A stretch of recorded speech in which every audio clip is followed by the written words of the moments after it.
में एक फैजिया नाम की साधारण से दिखने वाली महिला पकड़ी गई है जो ब्रांडेड घड़ियों के नाम पर दिल्ली में बैठकर पूरे देश के लोगों को करोड़ों रुपए की ठगी कर रही थी। पुलिस ने जब उसके बैंक खातों की पड़ताल की तो हैरान रह गई।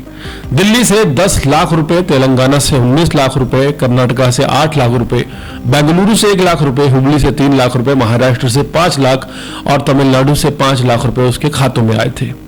दिल्ली के करावल नगर की तंग गलियों में रहने वाली एक साधारण से दिखने वाली महिला अचानक देश भर की पुलिस एजेंसियों के लिए सिरदर्द बन गई।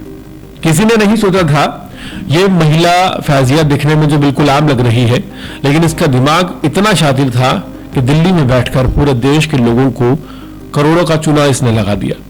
ब्रांडेड घड़ियां और लग्जरी सामान ऑनलाइन बेचने का झांसा देकर उसने और उसके गैंग के साइबर क्राइम का एक ऐसा नेटवर्क खड़ा कर दिया जिसकी जड़ें कई राज्यों तक फैल गई।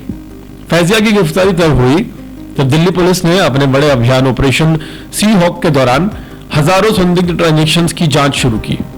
ये वही ऐतिहासिक ऑपरेशन है जिसके बारे में पुलिस का दावा है कि अब तक 1000 करोड़ रुपए के साइबर अपराधों का निपटारा इस ऑपरेशन के जरिए किया जा चुका है। पूरे अभियान में 350 नई एफआईआर दर्ज की गई है और उन्हीं में से एक मामले की तह तक पहुंचते पहुंचते फैजिया का नाम सामने आया।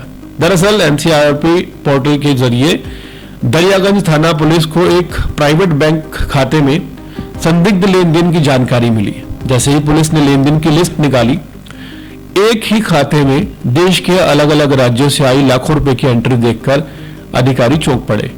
जांच में सामने आया कि यह खाता फैजिया के नाम पर खुला था। पुलिस ने जब रकम का स्रोत देखा तो मामला और गंभीर हो गया। उसके अकाउंट में दिल्ली में 10 लाख रुपए, तेलंगाना से 19, कर्नाटका से 8 लाख, बेंगलुरु से 1 लाख और हुबली से 3 लाख, महाराष्ट्र से 5 लाख और तमिलनाडु से 5 लाख रुपए अचानक खाते में आए थे।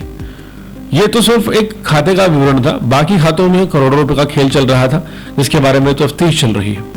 फैजिया का पति शहबाज इस गोरख धंधे का अहम हिस्सा रहा है, जिसे जयपुर पुलिस पहले ही 1.5 करोड़ की ऑनलाइन ठगी के मामले में गिरफ्तार कर चुकी है। पति के जेल जाने के बाद फैजिया ने पूरे नेटवर्क की कमान अपने हाथ में ले ली और दिल्ली में बैठकर देश भर के लोगों से पैसा उगलवाती रही।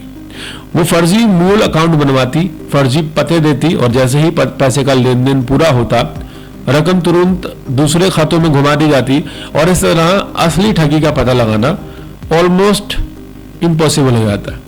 जब पुलिस उसके पते पर पहुंची तो वो पता फर्जी निकला। इसके बाद पुलिस ने उसकी कॉल डिटेल रिकॉर्ड्स की सीडीआर निकलवाई। धीरे धीरे उसके छिपने की जगह का पता चला। कई दिनों की निगरानी के बाद दिल्ली पुलिस की टीम करावल नगर के श्रीराम कॉलोनी पहुंची और फैजिया को उसके किराए के मकान से गिरफ्तार कर लिया। वो उस वक्त भी मोबाइल पर ऑनलाइन डीलिंग चेक कर रही थी जिस वक्त उसे हिरासत में लिया गया।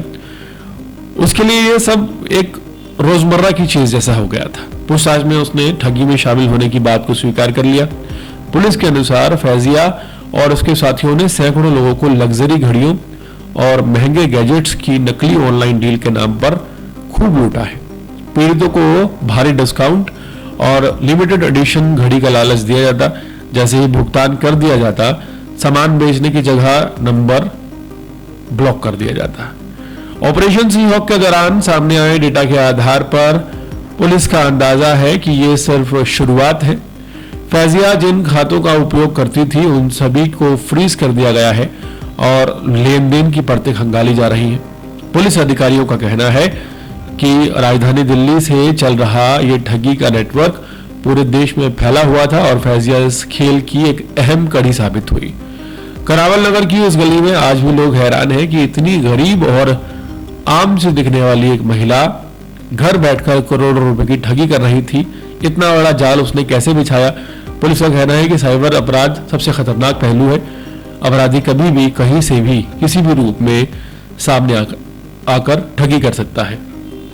ऑपरेशन सहयोग के इस बात को एक बार फिर साबित कर दिया है कि सतर्क रहना अगर आप ऑनलाइन ट्रांजैक्शंस करते हैं कितना जरूरी है।